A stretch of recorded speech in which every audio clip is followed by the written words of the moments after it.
بسم اللہ الرحمن الرحیم۔ السلام علیکم۔ سورۃ رحمان میں اللہ تعالیٰ نے اپنے بندوں پر 3 عنایات کا ذکر کیا ہے۔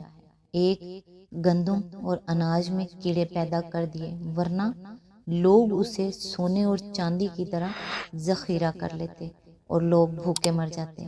نمبر 2، موت کے بعد مردے کے جسم میں بدبو پیدا کی، ورنہ کوئی اپنے پیاروں کو دفن نہ کرتا۔ نمبر 3، مصیبت اور دکھ کے بعد صبر اور سکون دیا، ورنہ زندگی کبھی خوشگوار نہ ہوتی۔ تم اپنے رب کی کون کون سی نعمتوں کو جھٹلاؤ گے؟ اللہ اکبر۔ اللہ تعالیٰ سے دعا ہے کہ وہ ہمیں صبر اور شکر کرنے والا بنائے اور ہماری تمام نیک اور جائز حاجات کو پورا فرمائے، آمین۔ آج انشاءاللہ سورہ الحج کی آیت نمبر 35 سے سٹارٹ کریں گے۔ اس کا ترجمہ اور تفسیر تفہیم القرآن سے بیان کروں گی جو اہل سنت جماعت کے لیے ہے۔ اعوذ باللہ من الشیطان الرجیم، بسم اللہ الرحمن الرحیم۔ جن کا حال یہ ہے کہ اللہ کا ذکر سنتے ہیں تو ان کے دل کانپ اٹھتے ہیں، جو مصیبت بھی ان پر آتی ہے اس پر صبر کرتے ہیں، نماز قائم کرتے ہیں اور جو کچھ رزق ہم نے ان کو دیا ہے اس میں سے خرچ کرتے ہیں۔ اس کی تفسیر ہے، اصل میں لفظ مخبتین استعمال کیا گیا ہے جس کا مفہوم کسی ایک لفظ سے پوری طرح ادا نہیں ہوتا۔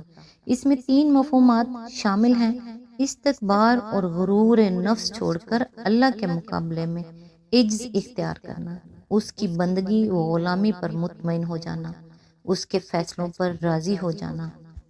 اس سے پہلے ہم اس امر کی تشریح کر چکے ہیں کہ اللہ نے کبھی حرام و ناپاک مال کو اپنا رزق نہیں فرمایا ہے۔ اس لیے آیت کا مطلب یہ ہے کہ جو پاک رزق ہم نے انہیں بخشا ہے اور جو حلال کمائیاں ان کو عطا کی ہیں، ان میں سے وہ خرچ کرتے ہیں۔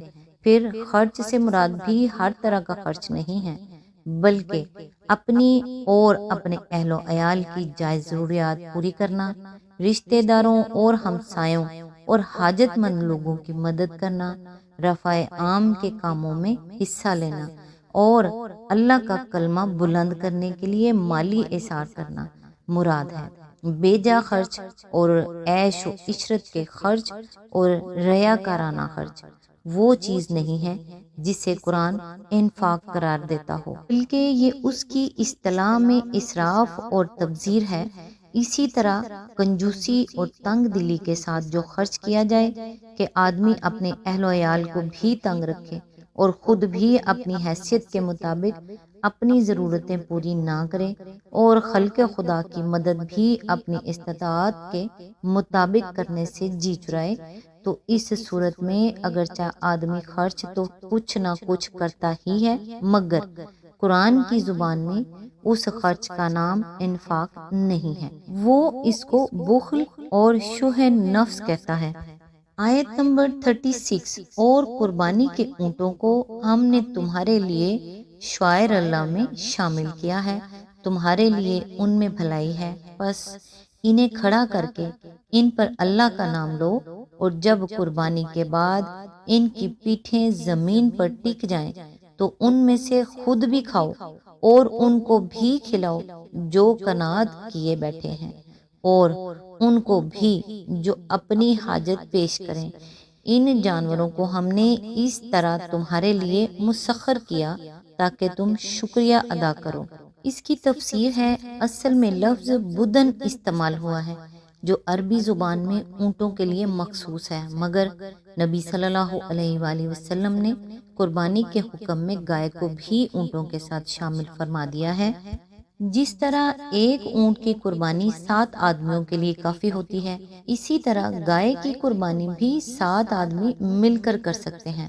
مسلم میں جابر بن عبداللہ کی روایت ہے کہ رسول اللہ صلی اللہ علیہ وآلہ وسلم نے ہم کو حکم دیا کہ ہم قربانیوں میں شریک ہو جایا کریں، اونٹ 7 آدمیوں کے لیے اور گائے 7 آدمیوں کے لیے۔ آیت میں لفظ ہے ان میں بھلائی ہے، یعنی تم ان سے بکثرت فائدے اٹھاتے ہو۔ یہ اشارہ ہے اس امر کی طرف کہ تمہیں ان کی قربانی کیوں کرنی چاہیے۔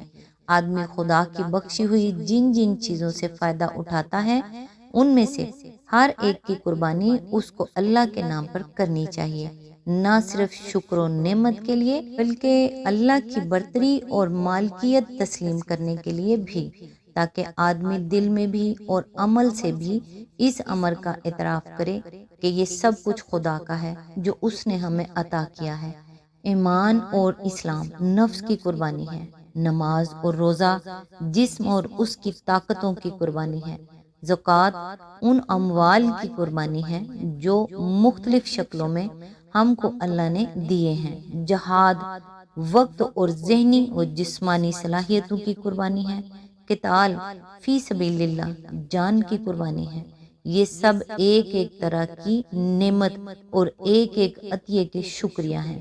اسی طرح جانوروں کی قربانی بھی ہم پر عائد کی گئی ہے تاکہ ہم اللہ تعالیٰ کی اس عظیم الشان نعمت پر اس کا شکر ادا کریں اور اس کی بڑائی مانیں کہ اس نے اپنے پیدا کیے ہوئے بکثرت جانوروں کو ہمارے لیے مسخر فرمایا، جن پر ہم سوار ہوتے ہیں، جن سے کھیتی باڑی اور بار برداری کی خدمت لیتے ہیں، جن کے گوشت کھاتے ہیں، جن کے دودھ پیتے ہیں، جن کی کھالوں اور بالوں اور خون اور ہڈی غرض ایک ایک چیز سے بے حساب فائدے اٹھاتے ہیں۔ آیت میں لفظ ہے بس انہیں کھڑا کر کے، واضح رہے کہ اونٹ کی قربانی اس کو کھڑا کر کے کی جاتی ہے، اس کا ایک پاؤں باندھ دیا جاتا ہے، پھر اس کے حلقوم میں زور سے نیزہ مارا جاتا ہے جس سے خون کا ایک فوارہ نکل پڑتا ہے، پھر جب کافی خون نکل جاتا ہے تب اونٹ زمین پر گر پڑتا ہے۔ یہی مفہوم ہے سواف کا۔ ابن عباس، مجاہد، ضحاک وغیرہ نے اس کی یہی تشریح کی ہے، بلکہ نبی صلی اللہ علیہ وآلہ وسلم سے بھی یہی منقول ہے۔ چنانچہ مسلم اور بخاری میں روایات ہے کہ ابن عمر نے ایک شخص کو دیکھا جو اپنے اونٹ کو بٹھا کر قربانی کر رہا تھا۔ اس پر انہوں نے فرمایا اس کو پاؤں باندھ کر کھڑا کر، یہ ہے ابو القاسم صلی اللہ علیہ وآلہ وسلم کی سنت۔ ابو داؤد میں جابر بن عبداللہ کی روایت ہے کہ حضرت صلی اللہ علیہ وآلہ وسلم اور آپ کے صحابہ اونٹ کا بایاں پاؤں باندھ کر باقی 3 پاؤں پر اسے کھڑا کرتے تھے، پھر اس کو نہر کرتے تھے۔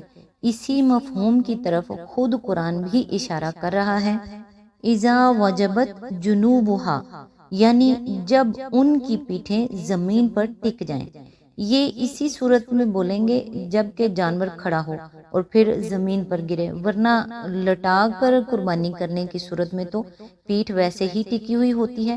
اب آیت میں لفظ ہے اللہ کا نام لو، یعنی یہ الفاظ پھر اس بات پر دلالت کرتے ہیں کہ اللہ کا نام لیے بغیر ذبح کرنے سے کوئی جانور حلال نہیں ہوتا، اس لیے اللہ تعالیٰ ان کو ذبح کرو کہنے کے بجائے ان پر اللہ کا نام لو فرما رہا ہے، اور مطلب اس کا جانوروں کو ذبح کرنا ہے۔ اس سے خود بخود یہ بات نکلتی ہے کہ اسلامی شریعت میں جانور کے ذبح کرنے کا کوئی تصور اللہ کا نام لے کر ذبح کرنے کے سوا نہیں ہے۔ ذبح کرتے وقت بسم اللہ اللہ اکبر کہنے کا طریقہ بھی اسی مقام سے ماخوذ ہے۔ آیت 36 میں فرمایا فَاذْكُرُوا اسْمَ اللَّهِ عَلَيْهَا، یعنی ان پر اللہ کا نام لو، اور آیت 37 میں فرمایا لِتُكَبِّرُوا اللَّهَ عَلَى مَا هَدَاكُمْ، یعنی تاکہ اللہ کی بخشی ہوئی ہدایت پر تم اس کی تکبیر کرو۔ قربانی کرتے وقت اللہ کا نام لینے کی مختلف صورتیں احادیث میں منقول ہیں، مثلا نمبر 1 بسم اللہ واللہ اکبر، اللہم من قوالک، یعنی اللہ کے نام کے ساتھ اور اللہ سب سے بڑا ہے، خدایا تیرا ہی مال ہے اور تیرے ہی لیے حاضر ہے۔ نمبر 2 اللہ اکبر لا الہ الا اللہ اللہم من قوالک، یعنی اللہ سب سے بڑا ہے، اللہ کے سوا کوئی معبود نہیں، خدایا تیرا ہی مال ہے اور تیرے ہی لیے حاضر ہے۔ نمبر 3 انی وجہت وجہی للذی فطر السماوات والارض حنیفا وما انا من المشرکین وَإِنَّ صَلَوَاتِي وَنُسُكِّي وَمَحْيَايَ وَمَمَاتِي لِلَّهِ رَبِّ الْعَالَمِينَ لا شریک لہ و بذالک امرت و انا من المسلمین اللہم منک ولک، یعنی میں نے یکسو ہو کر اپنا رخ اس ذات کی طرف کر لیا جس نے زمین اور آسمانوں کو پیدا کیا ہے، اور میں مشرکوں میں سے نہیں ہوں۔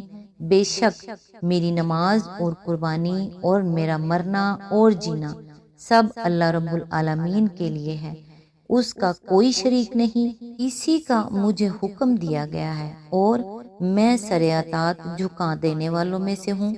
خدایا تیرا ہی مال ہے اور تیرے ہی لیے حاضر ہے۔ اب آیت میں لفظ ہے پیٹھیں زمین پر ٹک جائیں، یعنی ٹکنے کا مطلب صرف اتنا ہی نہیں ہے کہ وہ زمین پر گر جائیں، بلکہ یہ بھی ہے کہ وہ گر کر ٹھہر جائیں، یعنی تڑپنا بند کر دیں اور جان پوری طرح نکل جائے۔ ابو داؤد، ترمذی اور مسند احمد میں نبی صلی اللہ علیہ وآلہ وسلم کا یہ ارشاد منقول ہے کہ جانور سے جو گوشت اس حالت میں کاٹا جائے کہ ابھی وہ زندہ ہو وہ مردار ہے۔ عید میں لفظ ہے تاکہ تم شکریہ ادا کرو۔ یہاں پھر اشارہ ہے اس مضمون کی طرف کہ قربانی کا حکم کیوں دیا گیا ہے۔ فرمایا اس لیے کہ یہ شکریہ ہے اس عظیم الشان نعمت کا جو اللہ نے مویشی جانوروں کو تمہارے لیے مسخر کر کے تمہیں بخشی ہے۔ آج تک کے لیے اتنا ہی، نیکسٹ انشاءاللہ آیت نمبر 37 سے سٹارٹ کریں گے۔ تب تک کے لیے دعاؤں میں یاد رکھیے گا۔ اللہ حافظ۔